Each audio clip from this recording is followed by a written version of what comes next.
আবার মুখের বদল, হঠাৎই বদলে গেল নায়ক। তার পরিবর্তে মিঠাইয়ের অন্যতম এক প্রধান নায়ক থাকছেন। আমরা কথা বলছি বাংলা সিরিয়ালের জনপ্রিয় টেলিনায়ক জন ভট্টাচার্যের সম্পর্কে।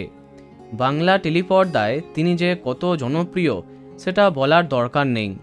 নায়ক হোক বা খলনায়ক, যে কোনো চরিত্রে তিনি সুনাম অর্জন করেছেন।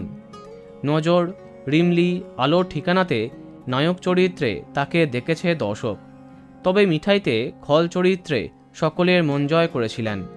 এবার জনপ্রিয় নায়ককে বাদ দিয়ে তাকেই করা হচ্ছে প্রধান খলনায়ক।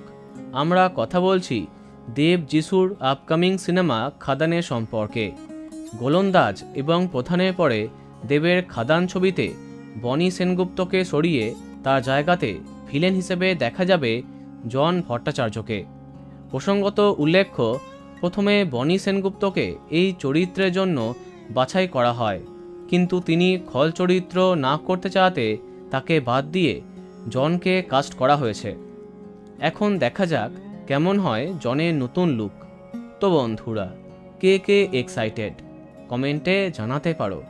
ভিডিওটি লাইক এবং শেয়ার করো। এই রকম আরও অনেক ভিডিও পেতে সাবস্ক্রাইব করো কারেন্ট পজ। ধন্যবাদ।